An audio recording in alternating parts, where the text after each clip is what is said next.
Welcome to Imagination and Co-Creation, the Midwest Chapter Medical Librarian Association Conference for 2025. Paper Session 3, and we'll begin with the session already started. All right, welcome back. This is going to be the third and final paper session. My name is Cecilia Perkins-Vetter, and I'm from Indiana University School of Medicine. As with our other sessions, the auto transcription function is turned on, and the session will be recorded. And for this session, each presenter will have 15 minutes for both their slides and answering questions. You can at any time add questions to the chat. I can help facilitate those questions by reading them to the presenters, and the presenters may also answer those questions in the chat feature. And again, after the session, you can keep the conversation and questions going on the Padlet Papers board. Don't forget to vote for your fan favorites. And you can vote for as many favorites as you wish. So I am now going to turn this session over to our first set of speakers. So I would like to welcome Rin Gagan and Brooke Olson, presenting Librarians Collaborating with Instructors for Course Integration of Virtual Reality. All right. Hi, everyone. Like I said, my name is Brooke Olson. I'm here with my colleague, Bryn Gagan, and we did this project with our colleagues, Marat Christensen and Nicole Thies Mahan, and we're going to talk about how we integrated virtual reality with a course that we work with in the medical school at the University of Minnesota. So what we're going to cover basically is virtual reality in the medical education and library. Myself, Rin, and Maret are the three medical school liaison librarians at the University of Minnesota. What our specific course integrated partnership through VR was with, and then the challenges and successes we had with this program. There we go. So to kind of start out, what is VR? It's an immersive technology. It stimulates being physically present in a computer-generated environment. It's a way for people to experience things that they may not be able to experience. There's a 2016 Horizon report that identified VR as a trend in medical education, allowing students to visualize complex data or train in adaptive scenarios to help them, better visualize what their patients are going through, things like that. Today, it's used for a variety of different purposes in health sciences. It's used for things like anatomy instruction, practicing communication skills, medical stimulation, surgical training, and empathy building. At the University of Minnesota in our VR studio, we have software that covers all of those different situations except for the surgical training. What we're going to talk about today with our specific course integration project that we did was the empathy building aspect is the program that we partnered with a course on. So in 2021, we moved to a brand new building, and part of that building was a virtual reality studio. We have a dedicated academic technologist and VR program lead, Charlie, who was that picture there with Rin. So we work a lot with Charlie to do different VR projects, things like that. A lot of the health sciences libraries have been investing in VR, and we have a lot of different programs that we subscribe to that we have in the VR studio that different courses can use. And again, since we have Charlie there, we kind of work with him when courses want to use them.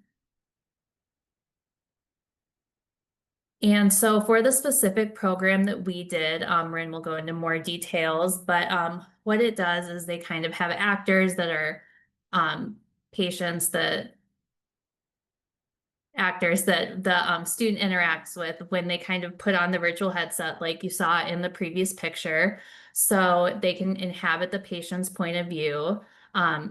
The specific one that these patients did was an elderly woman who was going through the various stages of Alzheimer's. So there were different sections where it's early, mid, and then late stage Alzheimer's. So it stimulated different things that that patient would be going through, including like sensory distortions. So at times the visuals would go weird, different lighting, the sound would go off and on to stimulate hearing going out, social frustrations. It also would have a they'd be able to hear the patient's kind of like inner thoughts. So if the patient would be thinking, like, why don't they understand me? Who is that person? They could really hear the patient's inner thoughts. So it was really a way for the patients to kind of see what, or for the, excuse me, students to see what their patients in these situations could be thinking and feeling. And then I'm going to turn it over to Rin, who's going to go into more details about the actual situation. Yeah, and just a note, because I feel like it's kind of hard to present on virtual reality in this format because it's hard to put you in the headset and make you see what's happening. The image here on the slide is your perspective. So Embodied Labs is the software that we use, and it's filmed with 360-degree video cameras and actors. So you hear a real voice. These are your family members in the kitchen. And for context, this is a scene where your family starts to realize in the early stages of dementia that you're having trouble because you're having trouble hearing them, chopping up potatoes for a family dinner, and things like that. So you're kind of in this angry scene where people are frustrated at you, and you have some internalized monologues about how you like don't understand, you need help, and you're not sure what's going on, and you're not sure who these people are. So this is kind of in the early stage module, and we had students do the entire module. So the early stage, mid stage dementia, and then late stage dementia. Okay. So then going on to the course partnership and how we kind of got this opportunity. So we have been involved with different sessions within this course called Becoming a Doctor. It's part of the new medical school curriculum at the University of Minnesota that was launched in summer 2023. Becoming a doctor is this consistent touch point that happens throughout their curriculum where they spend a few weeks a year doing these sessions that are focused on professional identity formation, reflective practice, and clinical skills. So some of these sessions are things like social media use as a budding medical professional, and a lot of them are just to kind of they're good kind of experimental sessions. Some of them are elective, so this VR course was elective. So we were approached by a geriatric education specialist who was interested in using VR, and also invited some clinical geriatrician co-facilitators. And it also involved us as library staff, both as liaison librarians, and then as Brooke mentioned, our academic technologist, Charlie, who staffs the VR studio. So these sessions were 90-minute sessions, and we were pretty limited in terms of we couldn't do any homework or pre-work, and students opted into this session, so they had an interest in VR. The audience for this session was third and fourth year medical students, and we've done this 2 years in a row now, and there have been 20 students per session. So as part of the session, students will split and divide into two groups. So one group of students will be in the VR studio taking turns doing this VR experience while everyone watches on a large screen. And then the second half of the class stays in a classroom, and they do an interactive paired activity about having to list people, places, hobbies that are important to them, and then slowly giving up those pieces of paper in a very kind of emotional, active learning experience designed to simulate the feelings of loss associated with dementia.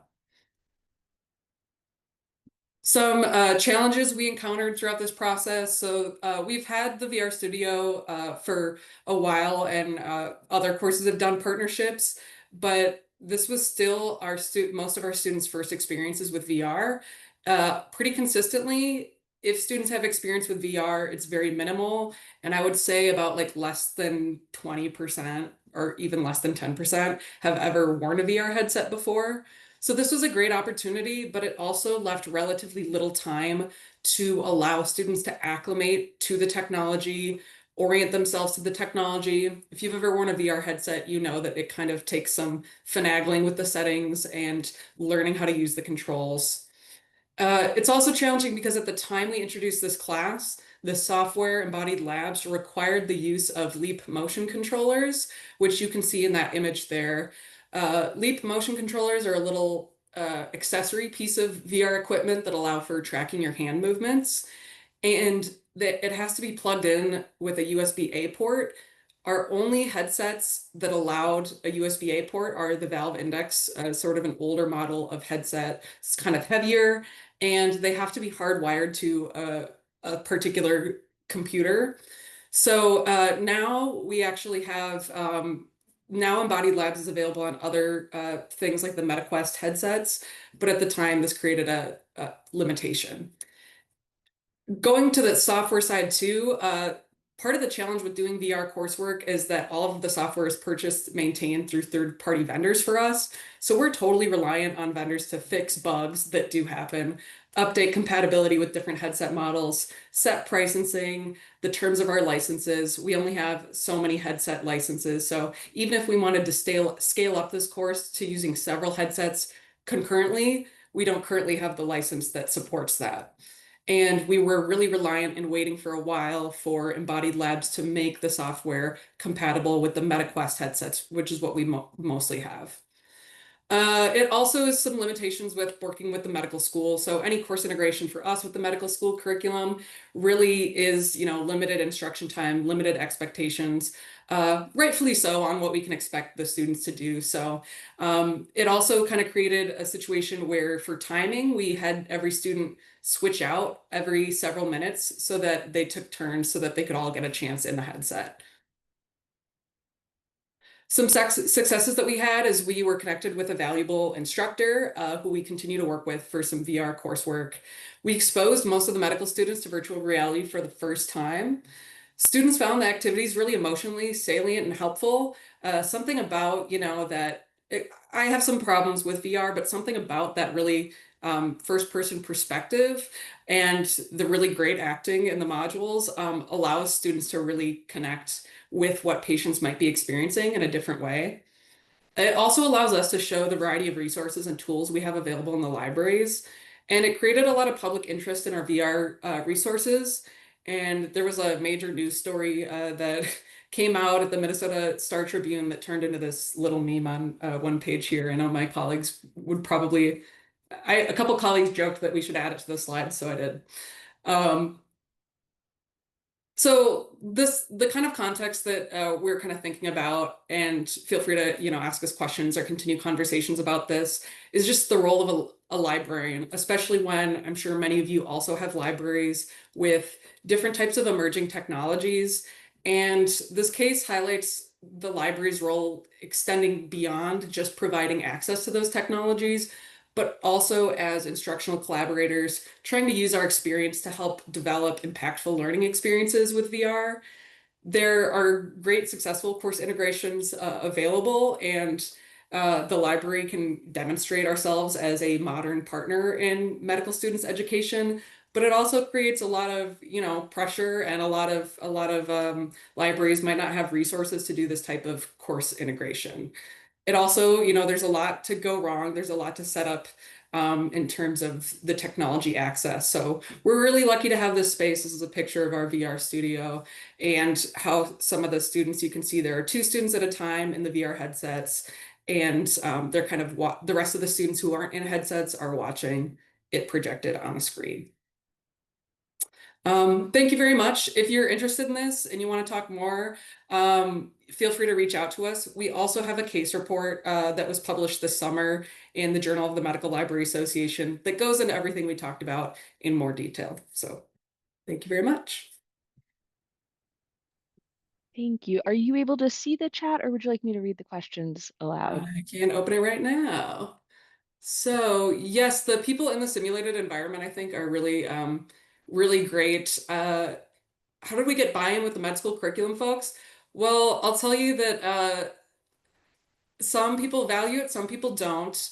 It kind of depends on having faculty that are strong partners and really interested.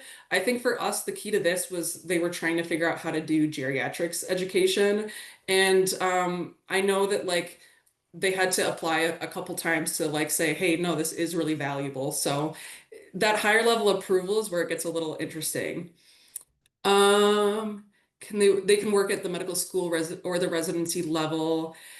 Yeah, I mean, I think that people can continue to be exposed to this type of work, and we have been thinking about potential duplication when we expand this work. But I think even if they've experienced similar VR cases before, Embodied Labs has several different patient cases, and it's still useful. It's super valuable to have conversations even with different groups of people. Yes, Stephanie's question, do you have a simulation center connected to our med school? We do. In this case, we don't collaborate with them for this, but the way that we think about our virtual reality content is we do have some that more mirror simulation. We think about it as a bridge, so kind of a preparation point or a bridge for them before they go into the simulation, or for some types of remedial work or just extra practice in the simulation. Thank you so much. Of We course, are thank at you. time, but we can always go to the Padlet for more questions. I'm going to introduce our next speakers. We have Gina Schlesselman Tarango and Cindy Wang presenting Reproductive Health and Library Advocacy, a story of mutual interests.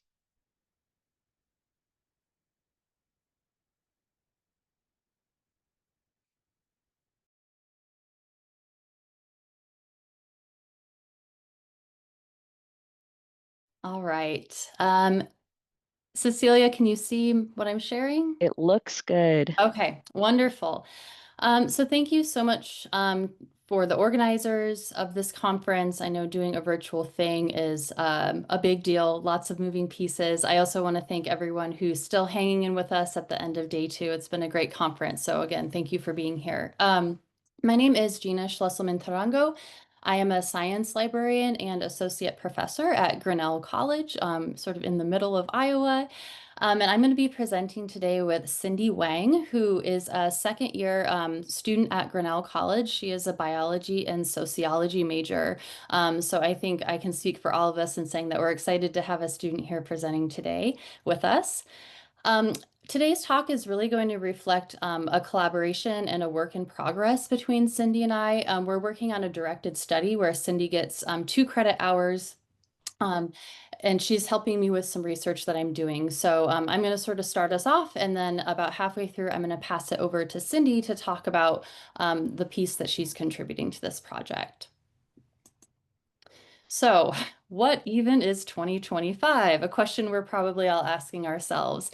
We wanted to include this just to set the stage a little bit. The question I know I keep coming back to is, do we live in unprecedented times? I think the answer is maybe, maybe not.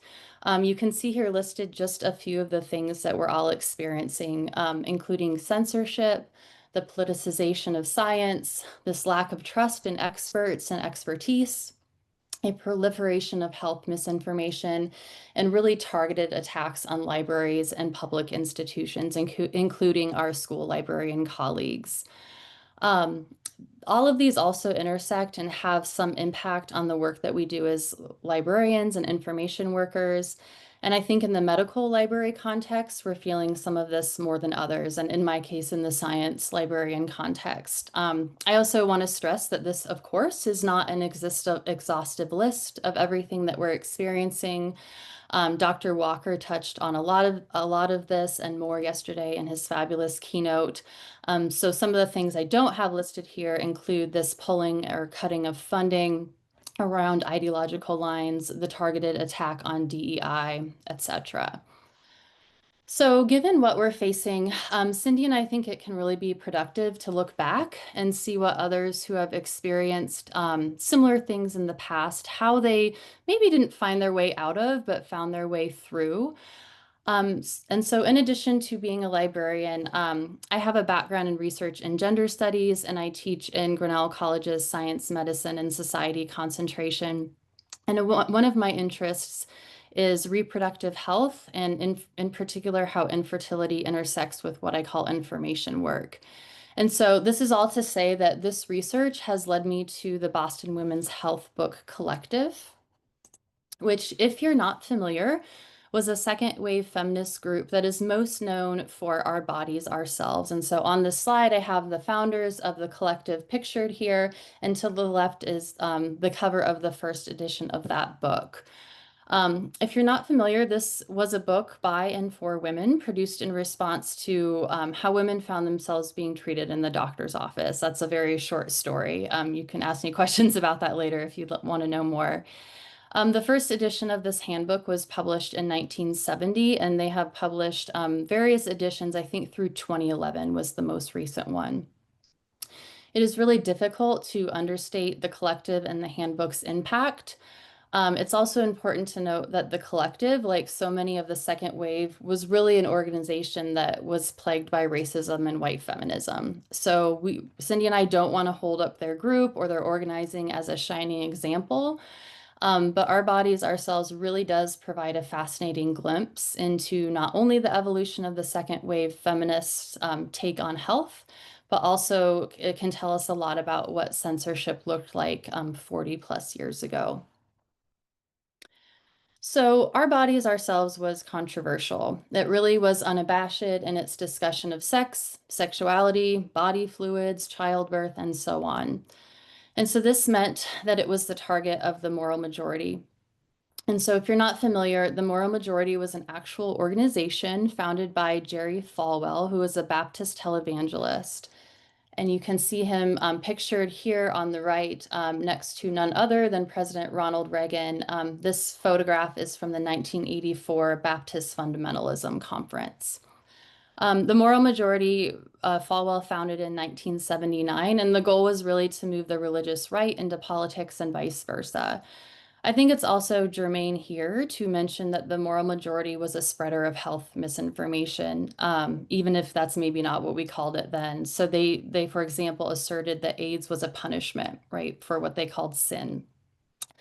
The Moral Majority peaked in the early 80s and it later folded in that same decade, but we can clearly see how its legacy has continued in the years to follow and things like Project 2025.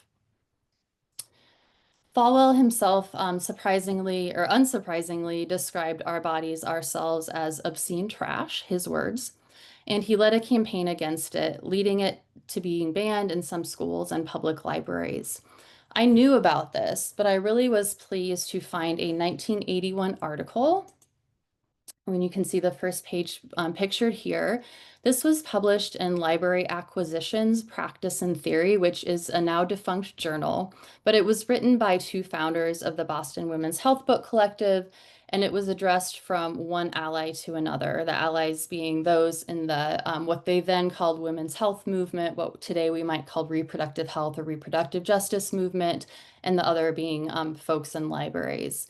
So finding this was really exciting for me because it was evidence that librarianship and feminism have a history of being in conversation and that we have shared interests like intellectual freedom, among others, of course.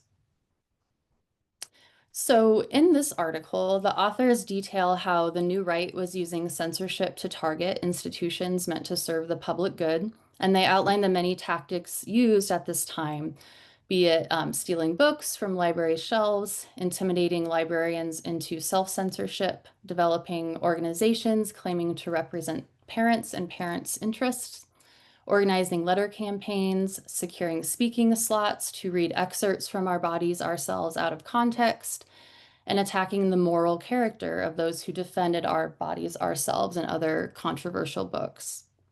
This sadly sounds pretty familiar, I imagine, for a lot of us. And here in the great state of Iowa, where both Cindy and I are from and where she studies and I work, we can see that our current governor is on board with one of the powerhouses behind today's censorship efforts, Moms for Liberty. And I imagine many of you here are seeing similar things playing out in your own states.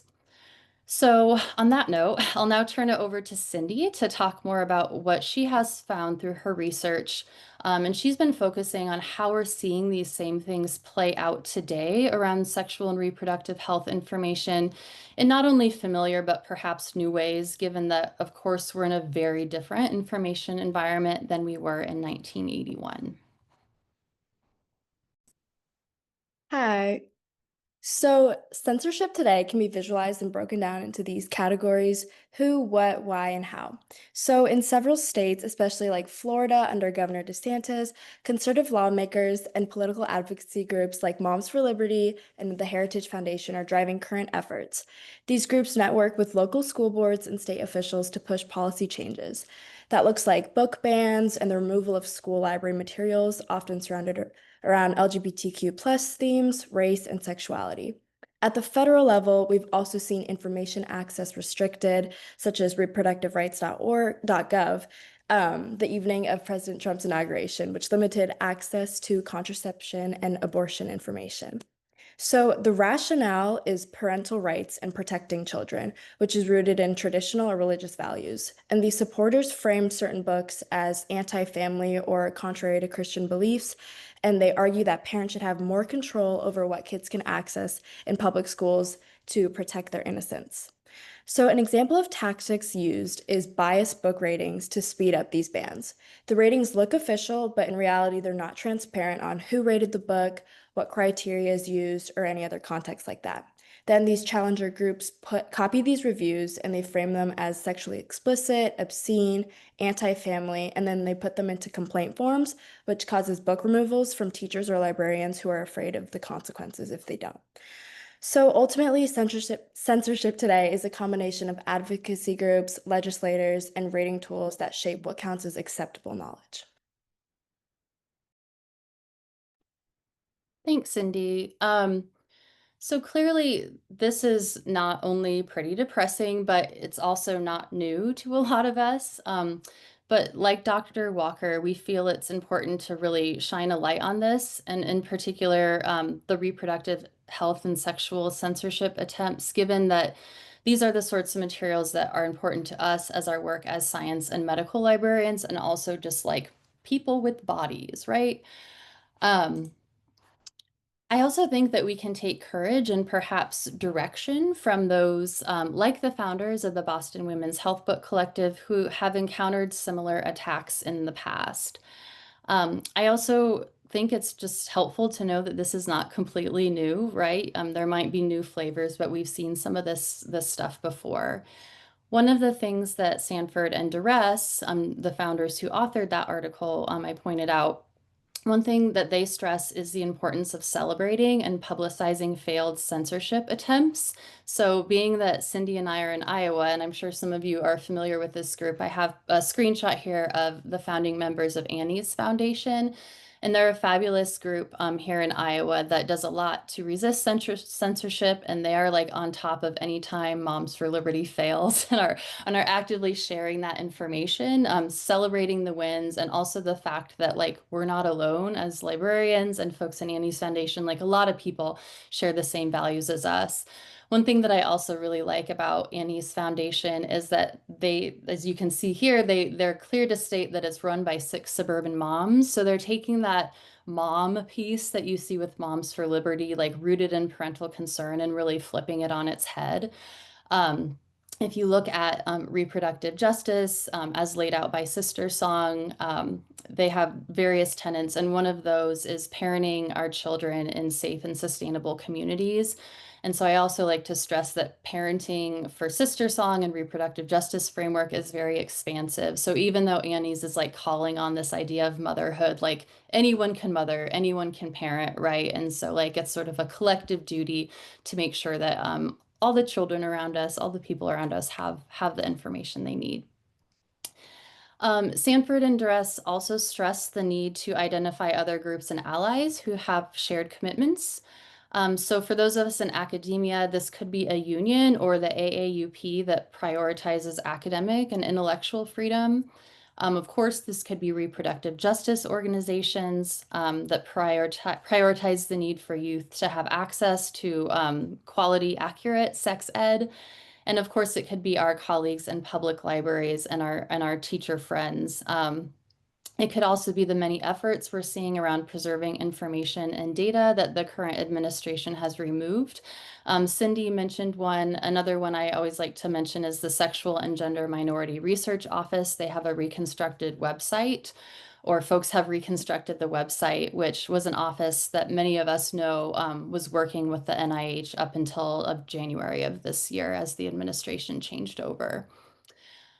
Finally, the founders of the Boston Women's Health Book Collective point to something very boring, but very practical, and that is policy. And they provide examples of how selection and review policies can be really powerful tools against censorship.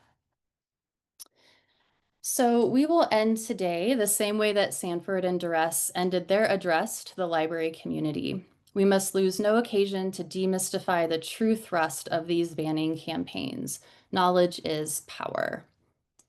So thank you. I have my email address here, and so you're happy to reach out with any questions. And I don't know if we have time for questions, or we're happy also to take those now? We have a little bit of time. I'm not seeing any questions now, but Padlet will offer us a great space for that. And it looks like Annie's foundation has been linked in the chat if anyone wants to Yay. learn more. Awesome. So great. Thank you guys so much for your presentation. All right. I'm excited to welcome our next presenter, Clarissa Slaughter, presenting Creating a Student-Focused Library through Student Library Advisory Group. Hello, everyone. And Cecilia, can you confirm that you can see the screen? Looks great. Wonderful.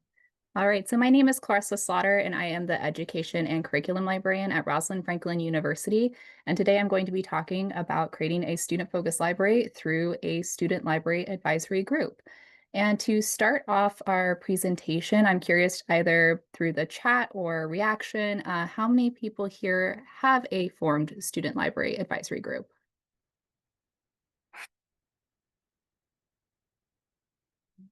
Okay, see a hand raised.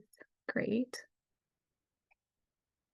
And you can continue to react in the chat. But the next question I have for everyone is there anyone here that's looking to maybe form a student library advisory group?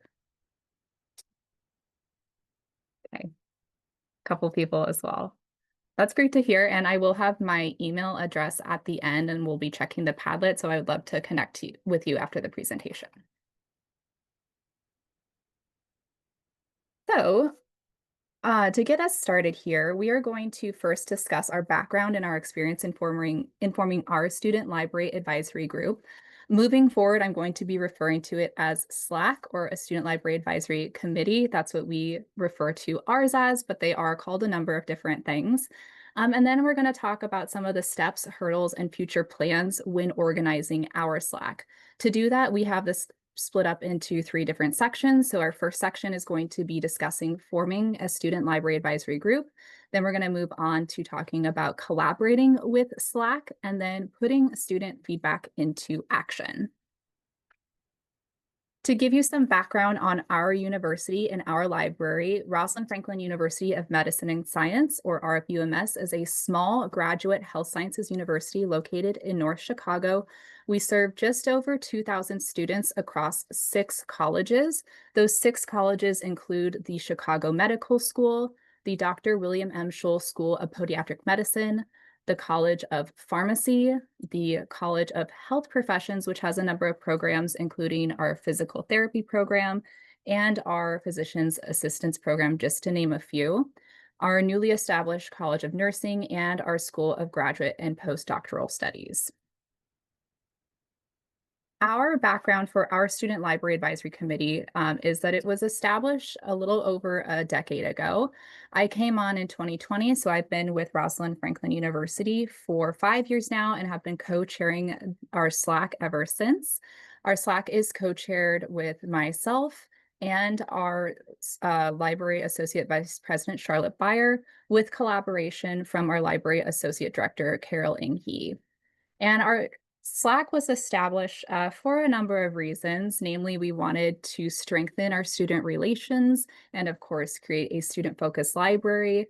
But we also use our SLAC for a focus group. So we want to be very mindful of student survey fatigue when we need feedback from students when making larger library decisions. So we do lean pretty heavily on SLAC for that. So in our first section, forming a student library advisory group, I'd like to discuss what has worked for us first. So when we're trying to form our SLAC committee, some ways that we're able to recruit some students is through our established communication streams. So we advertise SLAC signups through our quarterly newsletter, so that we'll put out a call in the fall.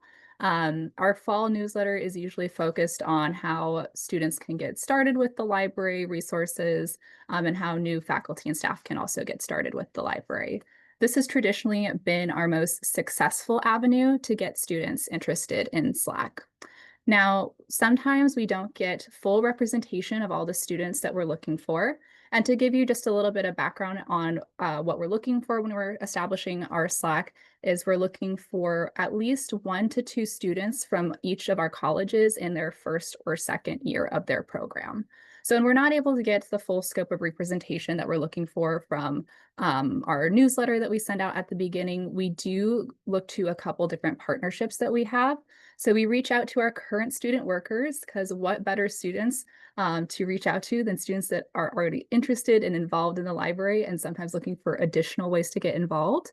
We also will reach out to the student affairs deans in each of the colleges to see if they can circulate our interest call or recommend students themselves. And then sometimes we'll also reach out to past Slack members to see if they have any peers in their first or second year of their programs that they would recommend to us. We also promote Slack during some events, namely our new student orientations, which happen in May and fall. And our orientations include a tabling event and some breakout sessions. And in all of our promotional efforts, we try to communicate the basic expectations of Slack. Now, some hurdles that we've encountered is student turnover. Now, being a graduate health science university, a lot of our students go on into rotations in their third years and beyond, so they're not able to fully commit the time requirements that they would like or we would like for them to be involved in Slack, which is why we look for students in their first or second year of their program. We also have a lot of competing interests. So we have a lot of great student groups on campus that students want to join. So sometimes those will outcompete some interest as well. And then availability is always a little bit of a challenge when we're forming our group, since we are trying to collaborate with many students across 6 different colleges. Some solutions that we have been exploring for some of these is a formalized application process, which I'll actually have an example of in our next slide. A dedicated library web presence, so a link that students can go to on our library website where they can see current and past members and then projects that we've worked on and are working on. And then also incentives. So this isn't in the form of monetary incentives, but one incentive that students have asked for in the past that we've been able to provide is a letter from the student affairs deans acknowledging their participation in Slack. Here is an example of the interest form that we've created. So over here, I have a screenshot. This was just created with Google Forms. We outlined some of the opportunities that Slack members can participate in. And then we also have outlined the students that we are currently looking for. And then this link right here goes to a list of the projects that we have for the year. The question fields for the form are as followed, of course, name and email. What is your affiliated college? What year of your program are you in? And then 1 to 2 sentences, why would you like to be a part of Slack? And if selected as a Slack member, I agree to participate in at least 3 meetings in the academic year. That's a yes/no response. And then, do you have any questions for us about Slack? And you're welcome to screenshot this if you'd like and format it for your own use if you're interested as well. Now, once we've formed our Student Library Advisory Committee, how do we collaborate with them? Some things that have worked with collaboration for us is our meeting frequencies. So as I've mentioned before, we are trying to collaborate with a lot of different students with a lot of different schedules. So we do have a pretty low meeting frequency. We meet once per quarter. And we will often provide a supplemental meeting if students in Slack have expressed interest in a particular topic. Sometimes we'll take a meeting at the end of the year to explore that topic together. And we've also offered them opportunities to participate in student orientation in the summer as well. In order to make the best use of our time, we've been sending out forms and surveys well ahead of the meeting. So the forms will both focus what we'll be talking about at that meeting, and we'll get our student feedback ahead of time so we have a jumping off point when we all meet together for that 1 hour a quarter. And then we also want to make sure, because we want to use our Slack for forming a student-centered library, that we have a dedicated open forum for our Slack committee members where they can bring up any observations they've had about the library, questions, concerns, and ideas. Some hurdles that we've had when collaborating with Slack is, of course, time constraints. It is a very short amount of time. And then also biased student feedback, but I'm also kind of looking at this as a positive. So when we do ask our Slack committee members for feedback. We know that they're already very interested in the library and use a lot of our resources. So we do take some of that feedback with a grain of salt when we're trying to get information for students that maybe don't use our library as much and maybe don't know about our resources. Some solutions that we've had for collaboration is communicating our projects up front. So that's been included in our interest form, and we've also included that in all of our Slack meetings. We try to be as transparent as we can about operations when we're collaborating. So when students have ideas for maybe big facility renovations, we try to communicate, how the library works and how scheduling works and how everything works around that.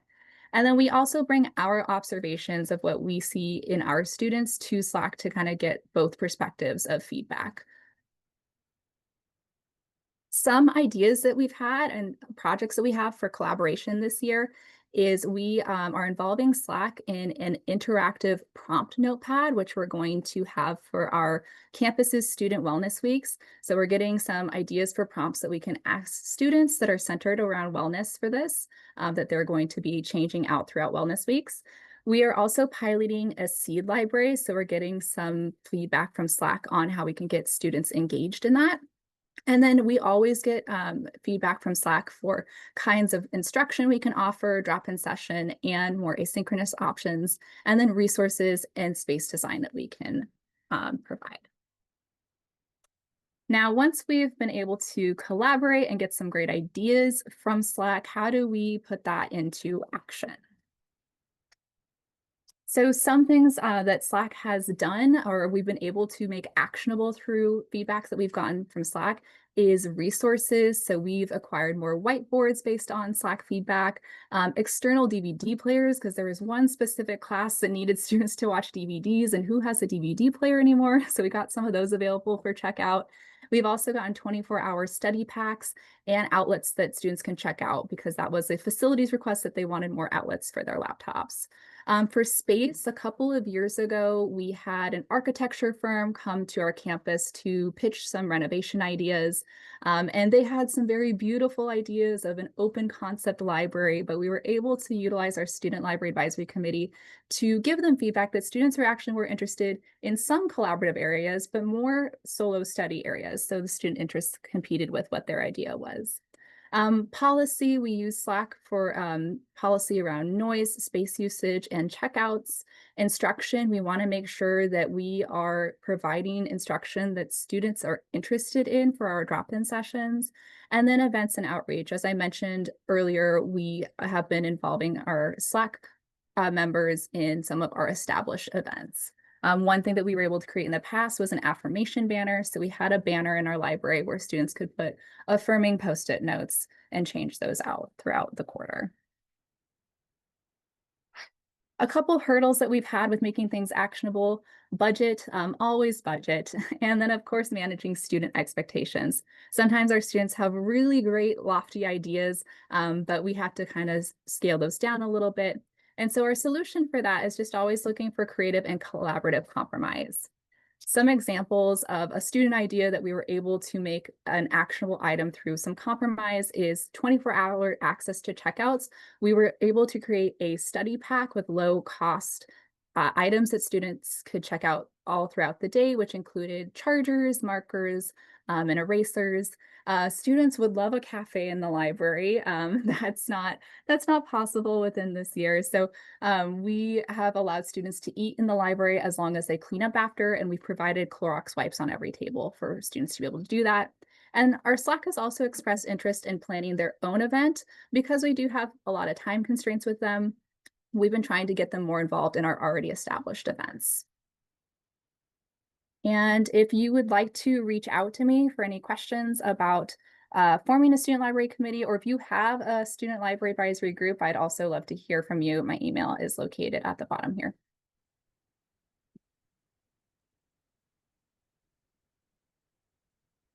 Thank you so much. I did not see any specific questions come in, but a lot of people seem to reply whether they did or didn't have a student advisory group. And it seems like one person commented that they have a non-pizza dinner for their meetings. So maybe looking beyond just that pizza dinner. Um, As always, Slack is a great place for us to continue this discussion afterwards. Thank you so much. All right, so we are going to move on to our next presentation. And this presentation is going to be by Jody Jameson and Gerald Nuttall. And we're going to be talking about libraries in action, co-creating institutional responses to artificial intelligence. Give me just a minute to pull that up. Are we good? It looks good to me. Excellent. Well, welcome everybody for attending our presentation. I'd like to name my colleagues on this project who are Jody Jameson, who is our nursing librarian at the University of Toledo. Jolene Miller, who's our director of Mulford Library Science Library. Elaine Reeves, who is our first year and online information literacy coordinator. And Arjun Sabharwal, who's our digital initiatives librarian. Myself, I'm Jerry Nuttall, I'm the Health and Human Services librarian. So today, we're going to focus on how the U Toledo librarians have proactively engaged with artificial intelligence at the university. We hope the information provided here will serve as a catalyst for our library colleagues who are grappling with the question of how libraries can become involved in AI policy and development on their own campuses. And I wanted to add that after all this began, the state of Ohio has mandated that AI would be integrated into all higher education, general education curriculum. Okay, I'm going to let my colleague Jody take it from here. All right. Thanks, everybody. Good afternoon. Thanks, Jerry. So a little bit about the University of Toledo. U Toledo, serving 14,000 students, slightly over 14,000, is a public R1 research institution with an academic medical center. It offers a comprehensive range of programs and is the 6th largest public university in Ohio by enrollment.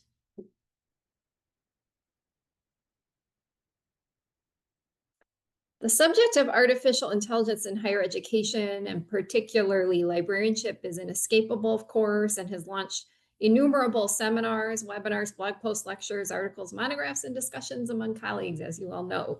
As questions about the impact of AI on teaching and learning began to circulate among the faculty, U Toledo administrators reacted by forming a steering committee in May 2024 to develop an action plan to address AI concerns. Prior to formation of the steering committee, U Toledo librarians began having conversations about AI at informal monthly meetings, or coffee clutches, as we called them, in 2022 and 2023. It was during these discussions that an AI LibGuide and a library AI task force were proposed. These early conversations helped to prepare U Toledo librarians for involvement in AI-related activities, such as one-shot instruction and a series of workshops, a collaboration between the nursing librarian, nursing faculty, and the health and human services librarian. This collaboration resulted in 3 online Zoom presentations: an introduction to AI, AI in research, scholarship, and publishing, and thirdly, AI in education and teaching. A proposal to share the process and details of these workshops as a case study was subsequently accepted for a panel discussion held at the State Library of Ohio. As a fellow representing U Toledo in the MAC Academic Leadership Development Program, the nursing librarian helped to develop, host, and moderate a roundtable for U Toledo faculty designed to stimulate conversation, share ideas, and pose questions concerning AI in the classroom. The librarians were therefore engaged well before the formation of U Toledo's Provost Steering Committee, whose main purpose was to gain a thorough understanding of the potential impact of AI on operations. Also, the steering committee set out to develop policies to enable students, faculty, and staff choosing to incorporate AI to do so efficiently, responsibly, and ethically. The steering committee was comprised of the senior vice provosts for academic and graduate affairs, the Vice Provost and Chief of Academic Operations, the Interim VP and General Counsel, the Chief Information Officer, and a professor from the Department of Geography. The early engagement with AI, as well as the depth of library involvement with the various communities at the university, would ultimately enable librarians to contribute a broad perspective to the Provost's initiative beyond existing silos. The Provost was made aware of the proactive efforts of librarians to address the AI issue through a LibGuide created in September 2023 by the Health and Human Services librarian that was forwarded to his office several months prior to the committee formation. This and a recommendation from the library dean led to the Health and Human Services librarian receiving an invitation to join the steering committee. The steering committee's first line of business was to identify key university operations likely to be affected by AI and establish specialized subcommittees for deeper investigation in each area. A call went out to the UToledo community for subcommittee volunteers. 3 librarians were selected to serve on the subcommittees for curriculum and teaching, research, and professional development, training, and compliance.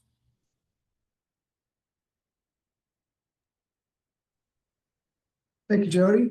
Yeah, you're welcome. So as members of their respective groups, the librarians actively contributed to the selection of the subcommittee members and chairs. They served as a steering committee liaison to the research subcommittee, providing materials on AI of interest to the committees and forwarding webinars of relevance to inform decision-making. We provided examples of existing AI policy, chaired the research subcommittee, which compiled and evaluated a complete list of AI tools, suggested and created a Provost AI webpage, and created a list of the existing courses related to AI that have been offered at the University of Toledo, and created a master list of AI training at the university, gathered information on resources and current practices used at other institutions to support faculty choosing to redesign their courses in the context of AI, and to inform or train faculty teaching with AI. And also studying how other institutions offer a university-wide first-year AI course and interdisciplinary programs. The steering committee also initiated 2 campus-wide surveys, one that targeted the entire university and the other the healthcare enterprise. And this was done to engage perceptions and inform policy. The health sciences librarian supplied several examples of existing surveys for reference and provided critical feedback that led to survey revisions, and librarians contributed to the creation of the survey questions. So the AI training for UToledo students, faculty, and staff was a decided priority for the steering committee. So the librarian suggested creating a series of short educational videos that could immediately address the questions and provide guidance. The videos were created simply using PowerPoint, added to a YouTube channel, and links were placed on the AI library guide. The guide includes links to existing tutorials on popular generative AI tools. So while the Provost Initiative was underway, the library remained visible on campus in several ways where AI was concerned. These included library-hosted code collage and critique, exploring creativity and control in the age of AI, which was a lecture and debate by 3 UToledo faculty members, and it was moderated by a health sciences librarian. Concurrent gallery exhibit at the library of student, faculty, and staff created artwork was titled Digital Imagination, AI Artistry Unleashed. And that generated a lot of controversy and elicited some impassioned responses to the show. Also in February, librarians were invited to address AI in a dissertation boot camp conducted by the UToledo Writing Center and Office of Graduate Studies. The librarians covered research ethics versus research integrity, ecology, sustainability, and social responsibility, justice, accountability, privacy, and fairness, all related to AI. And in April of 2025, 3 librarians presented and moderated in a responsible conduct of research program that had a focus on AI. Due to his role in the steering committee, the health sciences librarian was invited to take part in a month-long evaluation, or I should say months-long evaluation of Copilot, which is being considered by the university as users of Microsoft projects for an enterprise license. In July 2025, a library AI task force comprised of librarians and library staff was formed to gather information from the Toledo Library's workforce on their perceptions and use of artificial intelligence, identify potential uses for AI tools to enhance library work, and to provide education on ethical and responsible use of AI. The task force developed a short survey for internal use to inform further actions. And additionally, 2 librarians were involved in the Provost AI initiative, and they volunteered to attend the 2025-2026 American Association of Colleges and Universities Institute on AI, Pedagogy and Curriculum. So the provost has asked the same 2 librarians to lead a task force focusing on AI and scholarship, creative activities, and AI and curriculum and instruction. So while the inevitability of AI in the future is debatable, the current intrusion is rather unavoidable. So engagement with AI at the university is an ongoing process. An official policy created by the Policies, Ethics, Legal Issues, and Contracts Subcommittee is under revision. And whether the opinion of AI is positive or negative, many in the library world have concluded that education and guidelines are necessary to ensure that this disruptive technology is used ethically and responsibly. It's been pointed out that librarians are well poised to contribute to AI education and policy development. And the UT librarians have adopted a proactive stance, both internal and external to the library, which has afforded many opportunities for interdepartmental and interdisciplinary collaboration. But most importantly, to the university administration, it shows that our contributions to the whole process have a common goal with the university, and that we are indeed partners of striving for student success and bettering the human condition, which is what the goal of the university and their mission and vision. Thank you. Thanks, everybody.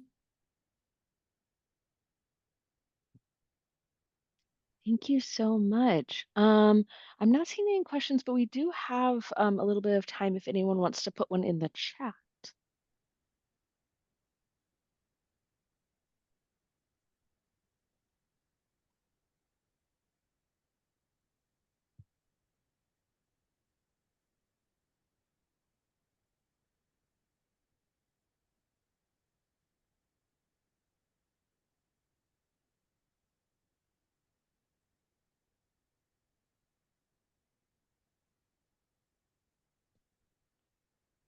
Oh, interesting question in the chat that says, did anyone suggest cutting back work elsewhere to make room for AI investigation and programming? Actually, in the institute that I attended, they have all kinds of fantastic suggestions, and that was one of them in the implementation process, is to allow time for people to experiment and learn how to use the technology, independent of their work. And I hope that answers. Yeah, thank you. Sandbox time. Oh, that's an interest. Someone commented in the chat that they described that as sandbox time. Very cool. Well, Yeah, thank you so I much even for your discussed with the, presentation. I'm sorry, I was gonna say I discussed with the provost, maybe an AI laboratory, which is the same concept. Yeah, that same type of description. Well, thank you so much for your presentation. I Thank feel like you. we're all trying to learn AI as quickly as we can. Thank you. Yeah. Well, that takes us to our very last presentation of the day. Excited to hear from Darlene Katsky, Health Information Outreach Using an Interdisciplinary Model. Thank you, Cecilia, for introducing me. I'm going to just quickly go through these introductory slides because if you were there yesterday when I gave the NNLM update, you have an idea of who we are, the network of the National Library of Medicine, and we're based at the University of Iowa, the Heart and Health Sciences Library, Region 6. So getting right to the presentation, the objectives are to share highlights from a paper that Region 6 published, and it describes a program that we implemented 5 years ago called the State Advisory Groups, or SAGs for short. And I'm going to explain the formation, collaboration, and the impact of the SAG program, and then close with information for how you could replicate this program or use the resources that we developed. A little bit of background: since NNLM is federally supported, our sponsoring agency encourages us to have an advisory board to get input from about our regional programs. However, our past experience with boards has not been very effective for that purpose. We found ourselves spending much of our time just meeting and reporting out on the work of NNLM and not spending enough time discussing issues and brainstorming ideas. So it was with intention that for the current 5-year grant cycle that began in 2021, Region 6 would take a new approach to engage with a more active advisory board. To be successful, Region 6 felt it was important to have diverse representation from a variety of professional, demographic, and geographical experiences. So using a Qualtrics application form, we solicited our member network, and we also targeted various professional association groups. Initially, 55 people were selected to serve on the interdisciplinary advisory groups, and this slide gives you a look at the composition. A Region 6 staff member was assigned to each SAG, primarily as a project manager, because we wanted the advisory groups to be more member-driven, with the intent of providing a meaningful and relevant experience for sharing, brainstorming, and collaborating. We did outline 4 primary responsibilities for the SAGs over the course of 4 years. In year 1, we wanted them to identify the most pressing health concerns in their state.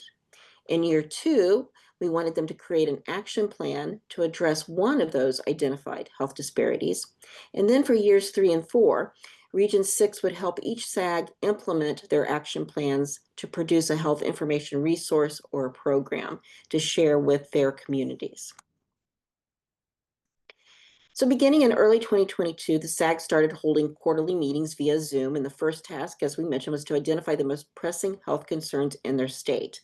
They reviewed data from government health resources such as CDC, SAMHSA, U.S. Census Bureau, and county health rankings and roadmaps. They even looked at our customized Region 6 toolkit of aggregated health information. So they tied this data to also their personal and professional experiences with health issues. So what did they discover? Iowa, Michigan, and Minnesota saw the rates of adult mental illness and teen depression rise sharply during COVID. So they identified mental health as their most pressing concern. Indiana recognized the surge of substance use during the COVID pandemic, and they wanted to address stigma often associated with drug use and what might prevent people getting access to recovery services in rural areas. Illinois noticed the substantial and growing number of older adults, several of whom struggled with using technology for health, such as making appointments online or finding trustworthy health information. And Ohio recognized that half of our population has at one time or another menstruated. So period products like pads and tampons that are basic necessities, it's been estimated that nearly 2/3 of menstruators in the United States cannot afford period products. So period poverty was their topic. And then last but not least, Wisconsin, they identified their state as having a significant Amish or plain community population. They found reports that indicated that Amish children are 4 times more likely to have cavities and tooth decay compared to the national average.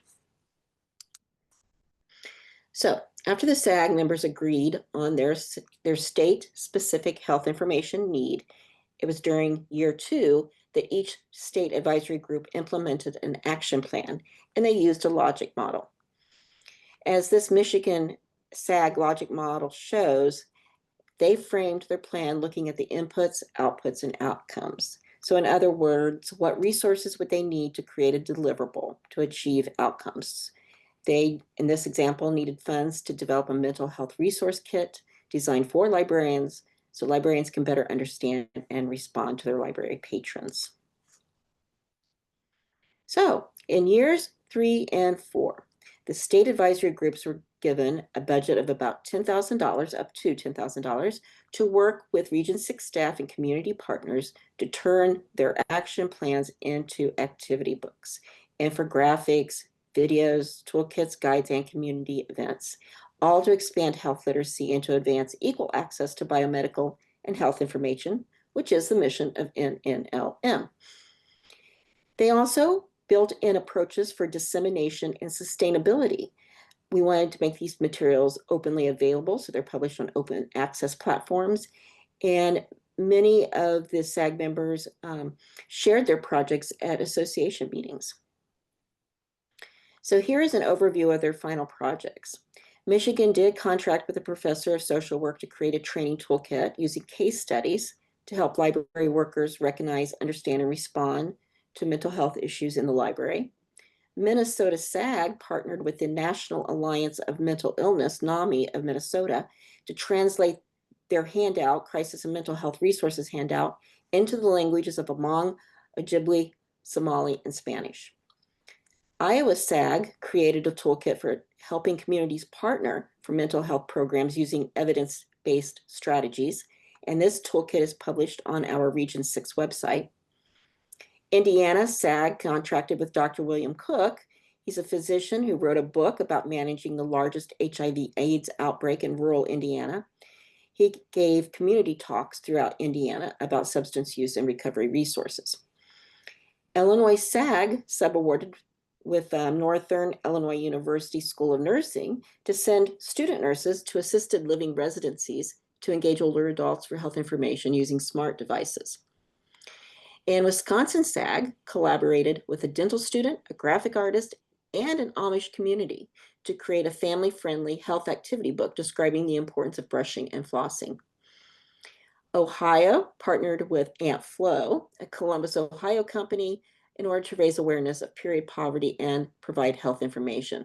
Together, they developed culturally and age-appropriate menstruation and menopause infographics sourcing Medline Plus. So what was the impact? Estimated numbers of participation or interaction with the SAG materials, trainings, program activities totaled 19,000.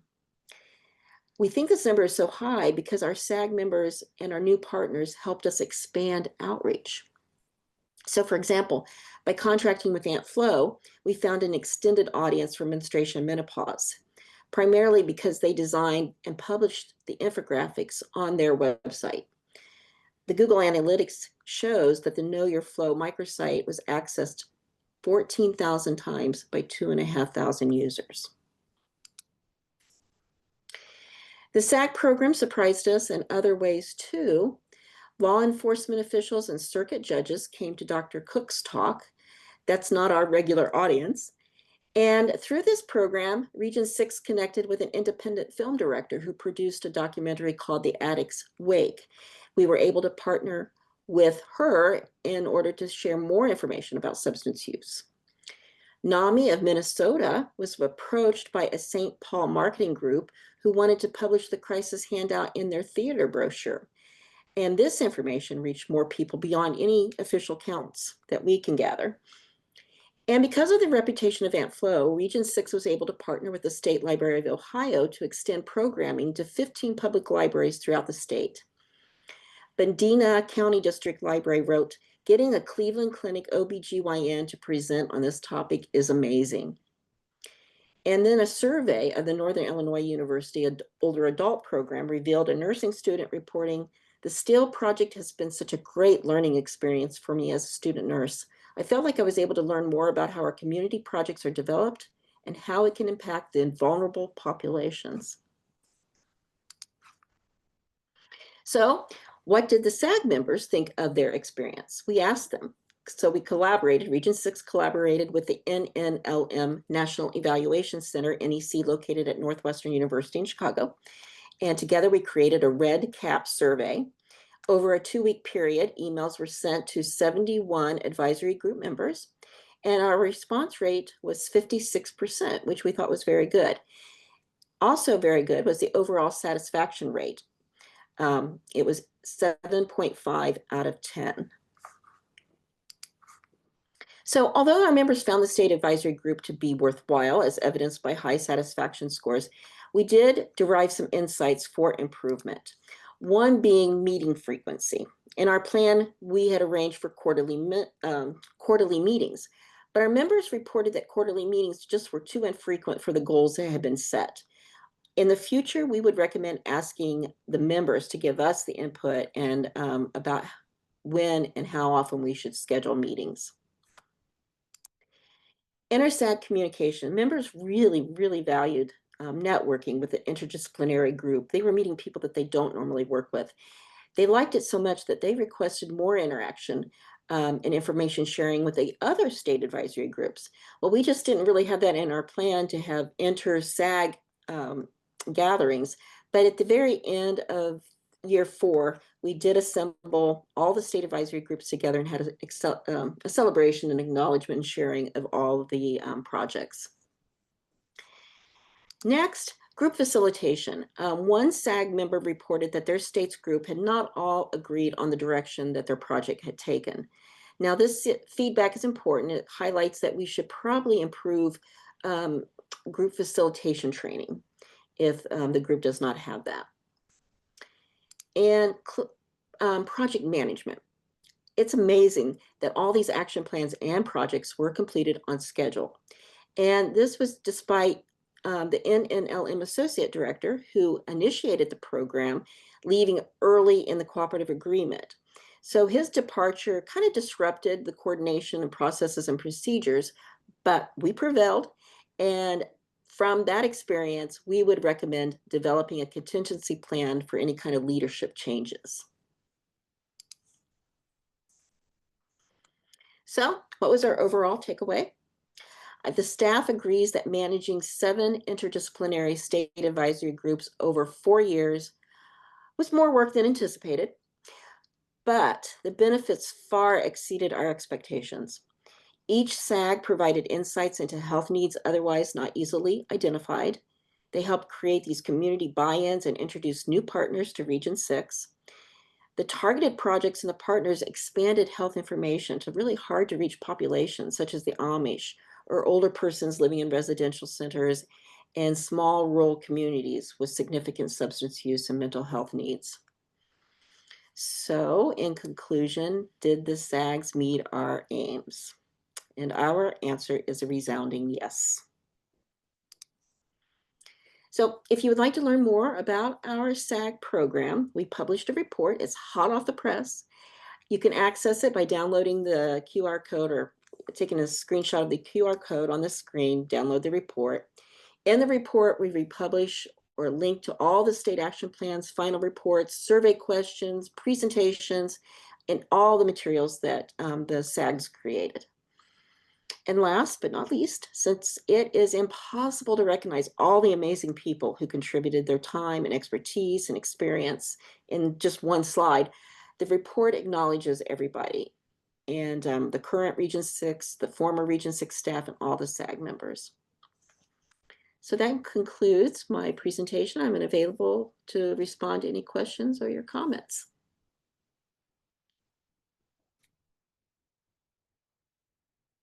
Thank you so much, Darlene. I will say we do have one comment from someone who said that they served on a SAG and found it to be a very rewarding experience. Oh, thank you. Yeah.